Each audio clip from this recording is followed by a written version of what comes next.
মাঝরাতের পর থেকে মোর্শেদ ভাই আমার সাথে যোগাযোগের অনেক চেষ্টা করেছে, কিন্তু আমার ঘেন্না লাগছিল। এতদিন যাকে বড় ভাই বলে জেনে এসেছি, যার ছায়াতলে বাবার মতো নিরাপত্তা পেয়েছি, সে কিনা রক্ষক হয়ে ভক্ষকের কাজ করলো।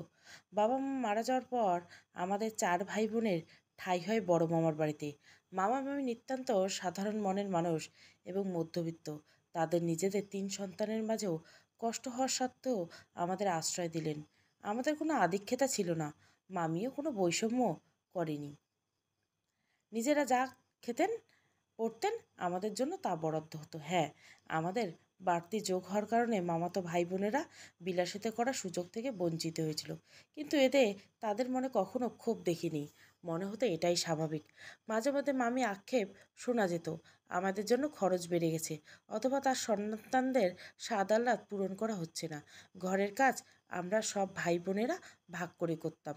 3টে শোবার ঘর, ড্রয়িং, ডাইনিং আর রান্নাঘর মিলে 5 কামরার সরকারি কোয়ার্টার। মামার চাকরির সুবাদে পাওয়া পুরনো ধাঁচের এই কোয়ার্টারগুলো আধুনিক সুবিধা না থাকলেও পর্যাপ্ত জায়গা ছিল। মামি সামনে খোলা জায়গায় মামি মৌসুমি সবজি ফলাতেন, আবার এক কোণে ছোট করে তুলে হাঁস মুরগি পালতেন। সে সুবাদে বাজার খরচ কিছুটা কমতো। একটা শোবার ঘরে মামা মামি আর দুটোতে আমরা বোনেরা থাকতাম। সামনের ড্রয়িং রুমে একটি খাট পাতা ছিল, সেখানে মোর্শেদ ভাই আর বেনু ঘুমাতো। বেনু আমার ছোট ভাই। বড় আপা, রুনু আপা আর আমি একটা রুমে গদাগদি করে শুইতাম। অন্য রুমটা একটু ছোট, সেখানে মনু আপা আর মেজো আপা শুতেন। আমি 10ম শ্রেণীতে পড়ার সময় বড় আপার জন্য দুটো প্রস্তাব আসে। প্রথম দেখাতেই বড় আপাকে এক পক্ষ পছন্দ করে ফেলেন। দ্বিতীয় প্রস্তাব ছিল মামার এক কলিগের ভাগ্নের জন্য। ওরা আপাকে আগের থেকে দেখে পছন্দ করেছিল। প্রথম পক্ষ নাছোড়বান্দা হয়ে অল্প দিনের মধ্যে আপার জন্য পাকা কথা নিয়ে গেলেন। দ্বিতীয় পক্ষ একটু মন খারাপ করলে পরে তারা মেজো আপাকে তাদের পাত্রের জন্য চেয়ে বসলেন। এভাবে আমার 2 বোনের বিয়ে প্রায় একই সময়ে আড়ম্বরে ভাবে হয়ে গেল। অবশ্য আড়ম্বরপূর্ণ বিয়ে দেওয়ার সামর্থ্য মামার ছিল না। আমি এইচএসসি দেওয়ার আগে রুনু আপা আর মনু আপারও বিয়ে হয়ে গেল, খুব সাদামাটাভাবে। বোনেরা শ্বশুরবাড়িতে মোটামুটি সুখেই আছেন। বাড়িতে এখন মামা, মামি, আমি আর মোর্শেদ ভাই। বেনুকে বড় দুলাভাই নিয়ে গেছেন। সেখানে পড়াশোনার পাশাপাশি দুলাভাইয়ের ব্যবসায় সাহায্য করে। ঘরের কাজে আমি যতক্ষণ পারি মামিকে সাহায্য করি। মোর্শেদ ভাই একটা বেসরকারি ব্যাংকে আছেন। আমাদের ভাই বোনের সবার বড় মোর্শেদ ভাই। গত মাসে তার বিয়ে ঠিক হয়েছে। ভাবি খুব সুন্দরী। ভাবি অনার্স ফাইনাল ইয়ারে পরীক্ষার জন্য, বিয়েটা এখন হয়নি। পরীক্ষার পর বিয়ে হবে। মোটামুটি 2 পরিবারের আসা যাওয়া চালু। গত পরশু মামা মামি রুনু আপার বাসায় দাওয়াতে গেছিল। আমার পরীক্ষা, তাই সাথে যায়নি। মোর্শেদ ভাইয়ের অফিসে পার্টি, উনি ওখানে খেয়ে আসবেন, তাই আমি খেয়ে তাড়াতাড়ি শুয়ে পড়লাম। মামা মামি 10টার দিকে ফিরছিলেন। ওরা ক্লান্ত ছিল বলে একটু তাড়াতাড়ি শুতে গেলেন। রাত 12:30টার দিকে মোর্শেদ ভাই এলেন। ওনাকে দরজা খুলে দিতে হবে, তাই আমি ড্রয়িং রুমের সোফায় শুয়েছিলাম। আমার খুব বাজে বদ অভ্যাস, দরজার বেল দিলে জিজ্ঞাসা করার আগে দরজা খুলে দিই। সেদিনও তাই হলো। ঘুম চোখে দরজা খুলে দিলাম। মোর্শেদ ভাই কেমন চোখে যেন তাকিয়ে আছেন। গা থেকে কেমন উদ্ভট একটা গন্ধ পেলাম। কথা না বেরিয়ে দরজা বন্ধ করে নিজের ঘরের দিকে যেতে মোর্শেদ ভাই ডাক দিলেন পানি দিয়ে যেতে। মোর্শেদ ভাই এখন মনু আপাদের ঘরটায় থাকেন। আমি পানি নিয়ে ঘরে টেবিলে রাখতে দেখে মোর্শেদ ভাই দরজা বন্ধ করছে। আমি জিজ্ঞাসা করতে আমাকে ইশারা দিয়ে চুপ থাকতে। ভাবলাম কোনো সারপ্রাইজ দিবে। কাছে এসে হঠাৎ আমাকে জড়িয়ে ধরে আমার ঠোঁট দুটো জোরে তার ঠোঁট দিয়ে চেপে ধরলো। আমি আতঙ্কে চিৎকার দিলেও গোঙানি ছাড়া কিছুই বের হলো না। মোর্শেদ ভাই আমার মুখে তার গামছা ঢুকিয়ে দিল। ধস্তাধস্তির এক পর্যায়ে আমাকে বিছানায় টেনে নিল। তার শক্ত জোরালো শরীরে সাথে আমার দুর্বল শরীর পেরে উঠল না। সে রাতে আমার মামাতো বড় ভাইয়ের হাতে আমার ধর্ষণ হলো। মাতাল মোর্শেদ ভাই তার শারীরিক তৃপ্তি নিয়ে মরার মতো পড়ে রইল, আর আমি ফজরের আজান পর্যন্ত হতবিম্বল জেগে রইলাম। দু চোখ বেয়ে শুধু পানি ঝরছিল। কি বলবো, কাকে বলবো? যে মামা মামি নমক খেয়েছি, তার ছেলের কথা কিভাবে বলি? নিজের ঘরে এসে বালিশে মুখ চেপে কেঁদেছি। তারপর গোসল করে 2 রাকাত নফল নামাজ পড়ে আল্লাহকে বলেছি, এই বিচার আমি আল্লাহর কাছে ছাড়া আর কারো কাছে চাইতে পারি না। বিচার চাইতে গেলে সন্দেহের তীর ছুটে আসবে, কথা উঠবে। আমি নিশ্চয় মোর্শেদ ভাইকে বিয়ে করতে চাই, আমি তাদের আশ্রিত। গত 2 দিন ধরে মোর্শেদ ভাই অনেক চেষ্টা করছে আমার সাথে কথা বলার। আমি ঘরে কাউকে বুঝতে দিচ্ছি না যতটা সম্ভব। তবুও মামা মামি জিজ্ঞাসা করছেন কি হয়েছে। ন্যূনতম খেতাম, সারাদিন ঘরে দরজা লাগিয়ে বসে থাকতাম। আমার ইনকোর্স পরীক্ষাগুলো কোনো মতে দিচ্ছি, পড়া আর আমার কিছুই হয় না। শুধু বারবার সেই রাত সেই ক্ষণ আমাকে তাড়া করে ফিরছে। রাতে মোর্শেদ ভাই আসার আগে আমি খেয়ে রুমে চলে গেলাম। পিছন থেকে মামি ভৎসনা শুনতে পাচ্ছি, কি এমন পড়া, সারাদিন দরজা বন্ধ করে রাখিস, আগে তো ঘরের টুকিটাকি করে দিতি, আমারও বয়স হয়েছে, সেটা কি দেখিস না। আমি চুপচাপ চলে গেলাম। আধ ঘন্টা পরে মোর্শেদ ভাই এসে বোমা ফেললেন ঘরে। তিনি বিয়ে ভেঙে দিয়েছেন এবং তিনি আমাকে বিয়ে করবেন। ভাবির বাড়ি থেকে ফোন আসা শুরু হয়ে যাবে একটু পরে হয়তো। মামা মামি হতবাক, সাথে আমিও।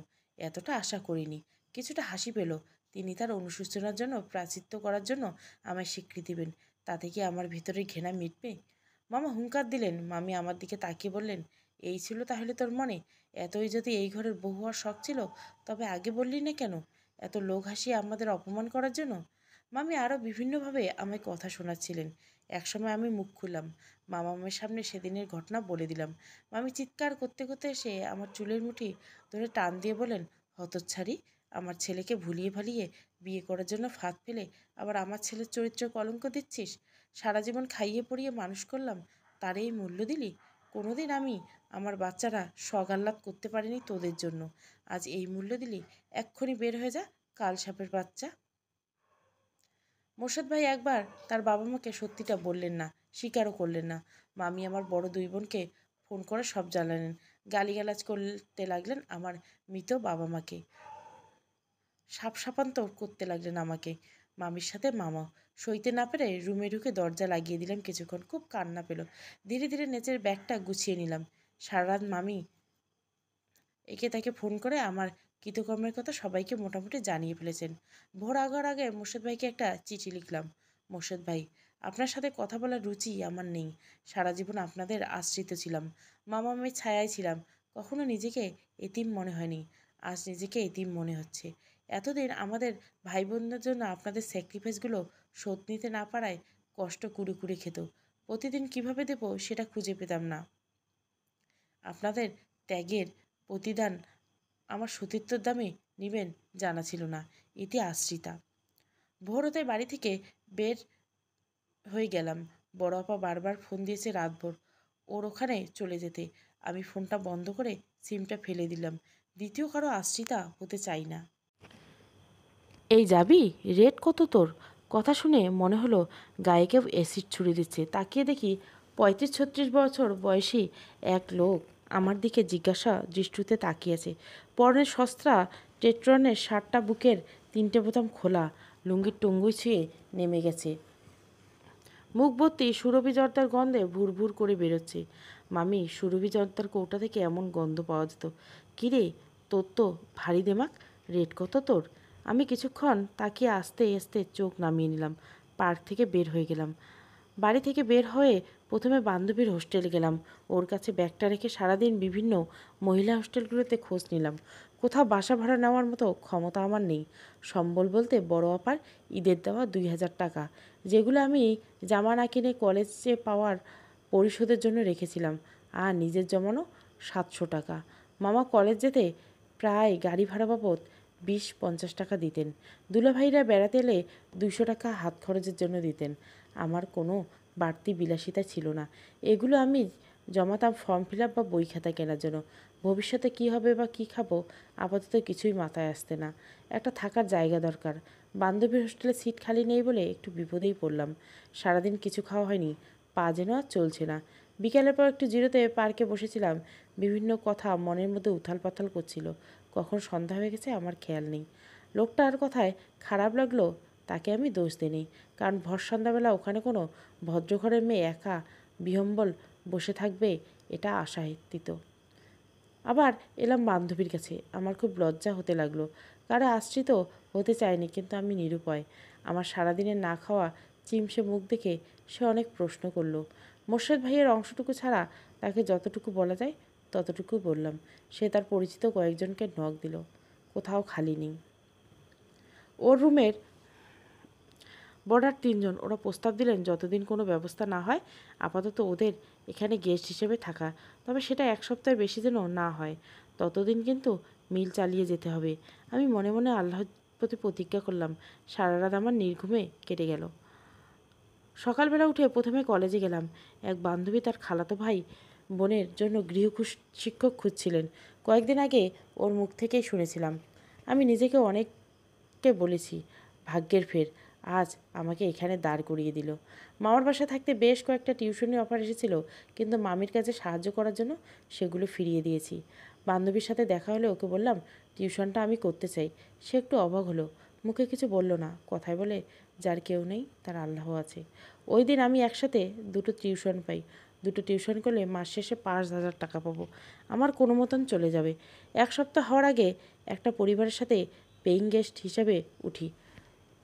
পরিবারটি একটা বোর্ডার আপুর পরিচিত, স্বামী স্ত্রী এবং তাদের 3 মেয়ের পরিবার। পরিবারের কর্তা একটা বেসরকারি অফিসের কেরানি, দেখতে রোগা, অপুষ্ট চেহারা। তার স্ত্রী এবং 3 মেয়ে, 4জনে স্থূলকার। কিছুদিনের মধ্যে একটা ব্যাপার লক্ষ্য করলাম, ভদ্রলোক স্ত্রী আর তার মেয়েদের ব্যবহার এমন যেন আমি তাদের বাসায় আশ্রিত।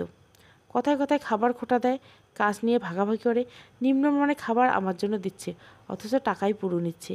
আবার মাঝে মাঝে বাড়তি টাকাও আবদার করছে। একদিন বাসি হয়ে যাওয়া নষ্ট ছোটো মাছের তরকারি আমাকে খেতে দিল। ওরা আমার খাবার রুমে রেখে যেত। ভাবলাম হয়তো গরম তরকারি নষ্ট হয়ে গেছে। এরকম 1 সপ্তাহে 3বার হয়ে গেলে আমি আন্টিকে বিষয়টা জিজ্ঞাসা করতে তিনি প্রথমে অস্বীকার করেন, তারপর আমাকে বলেন, এত ফুটানি হলে অন্য কোথাও চলে যাও, মিথ্যা অপবাদ দিয়ে আমাদের বদনাম করতে চাও? তোমাদের মতো ছোটলোক পরিবার মেয়েদের মুরত নেই, কিন্তু ফুটানি যায় না। এসব স্বভাবের জন্য নিজেরা পরিবারও থাকতে পারো না। সে রাতে আমাকে ঘর ছেড়ে দিতে বলা হলো। তখন মাসের মোটে 10 তারিখ। আন্টি সাফ জানিয়ে দিল পুরো মাসের টাকা দিয়েই যেন বেরোই, নয়তো তিনি জানেন কিভাবে টাকা আদায় করতে হয়। অথচ তার কাছে আমার জমানত 3,000 টাকা রয়ে গেছে। আমি বললাম আমার জমায়েতের থেকে মাসের টাকাটা রেখে বাকি টাকা ফেরত দিতে। তারপরের দিন সকালে টাকার সাথে সাথে আমার কপালে মিথ্যা অপবাদ জুটল। আমি নাকি তার স্বামীর সাথে ঘনিষ্ঠ হতে চেষ্টা করছি, তাই আমাকে বের করে দিচ্ছেন। তিনি আশেপাশের মানুষ জড়ো করে উচ্চস্বরে এসব কথা বলতে লাগলেন। আমি কথা না বলে বের হয়ে এলাম, কারণ আমার পায়ে যখন মাটি নেই প্রতিবাদ সেখানে শব্দ হবে না। এক অপরিচিত আপুকে নখ দিয়ে আগে একটি মেসে সিট নিয়েছি। তল্পা নিয়ে সেখানে উঠে গেলাম।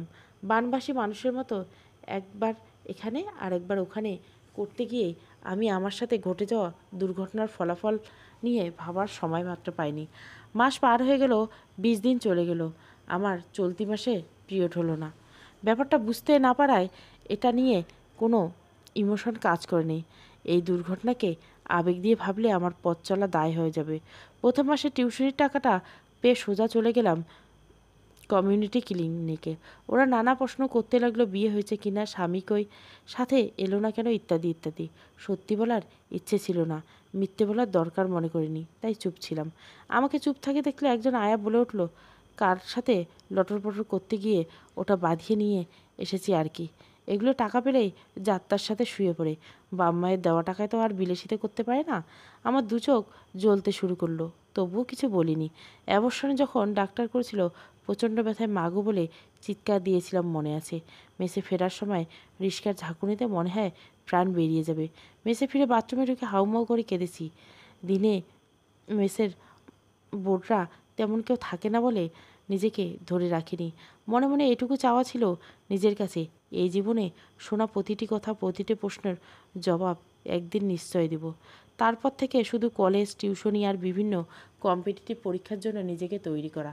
এর ভেতর বড় দুলাভাই কলেজে খোঁজ নিয়েছে, কিন্তু আমি দেখা করিনি। একদিন হঠাৎ রাস্তায় বেনুর সামনাসামনি পড়ে গেলাম।